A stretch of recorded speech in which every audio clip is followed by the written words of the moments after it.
آپ نے یہ بات ضرور سنی ہوگی کہ جو انسان اپنی نگاہ کی حفاظت کرتا ہے اللہ تعالیٰ اسے عبادت میں لذت عطا فرماتا ہے، اسے اخلاص کی دولت ملتی ہے۔ یہ بات حدیث پاک سے ثابت ہے۔ مشکوٰۃ شریف میں یہ حدیث پاک ہے جس کا نمبر ہے 3124۔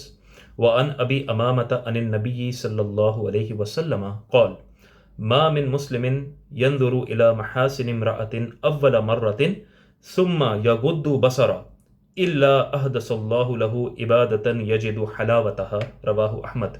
امام احمد روایت کرتے ہیں کہ حضرت ابو امامہ نے یہ روایت کی کہ نبی کریم صلی اللہ علیہ وسلم نے فرمایا، ایسا کوئی مسلم نہیں جو اچانک کسی عورت کی خوبیاں پہلی بار دیکھے تو فوراً اپنی نگاہ نیچے کر لے، مگر اللہ اسے ایسی عبادت دیتا ہے جس کی وہ لذت پاتا ہے۔